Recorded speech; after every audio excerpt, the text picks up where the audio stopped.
ప్రకాశం జిల్లా అద్దంకి నియోజకవర్గంలో రాష్ట్ర మంత్రి గొట్టిపాటి రవికుమార్ పర్యటించారు. సంతమాగులూరు మండలం కొప్పవరం జెడ్పీ హైస్కూల్లో జరిగిన కార్యక్రమంలో ఆయన విద్యార్థులకు ఉచితంగా సైకిళ్లను పంపిణీ చేశారు. మొత్తం 72 మంది విద్యార్థులకు మంత్రి గొట్టిపాటి రవికుమార్ స్వయంగా సైకిళ్లను అందజేశారు. పాఠశాల విద్యార్థుల విజ్ఞప్తికి తక్షణమే స్పందించిన మంత్రి పాఠశాలలో కొత్త డైనింగ్ హాల్ నిర్మాణానికి నిధులు మంజూరు చేస్తున్నట్లు ప్రకటించారు.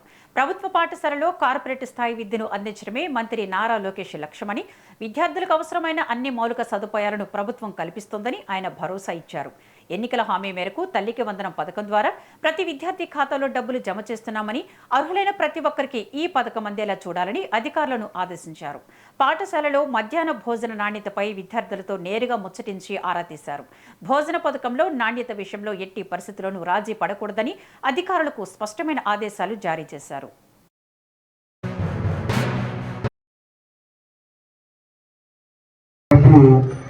ఎంతమందికి 72 మందికి సైకిల్ ఇస్తున్నాం. అసిస్ట్ వాళ్ళను ఒక బాంబే కంపెనీ వాళ్ళు మనం అడగగానే ఒక 1700 మందికి ఇచ్చారు కదా. బాంబే కంపెనీ వాళ్ళు మనం అడిగాము, ఒక 1500 నుంచి 2000 మందికి చేయమంటే వాళ్ళు 1700 మందికి వాళ్ళు సైకిల్ ఇచ్చారు. దాదాపు వాళ్ళు మీ ఊర్లో ఇచ్చిన 70 సైకిల్తో కలిపితే దాదాపు 11,040 సైకిల్ ఇచ్చాం మనం ప్రభుత్వ పాఠశాలలో చదువుకున్న పిల్లలు.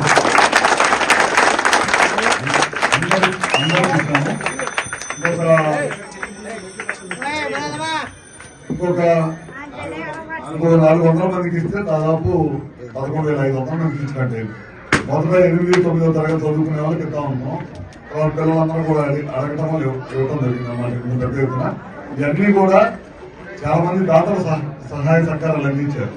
ఇవన్నీ కూడా నేను ఇచ్చింది కాదు, నేను అడగగానే వాళ్ళు ముందుకు వచ్చి మంచి కార్యక్రమం చేస్తుంటే వాళ్ళు కూడా తోడ్పాటుతో ముందుకు వచ్చి ఇంతమందికి సహాయం చేశారు. వాళ్ళందరూ కూడా మన కాన్స్టిట్యూన్సీ తరఫున అభినందనలు తెలియజేస్తా ఉన్నాను. దాంతోపాటు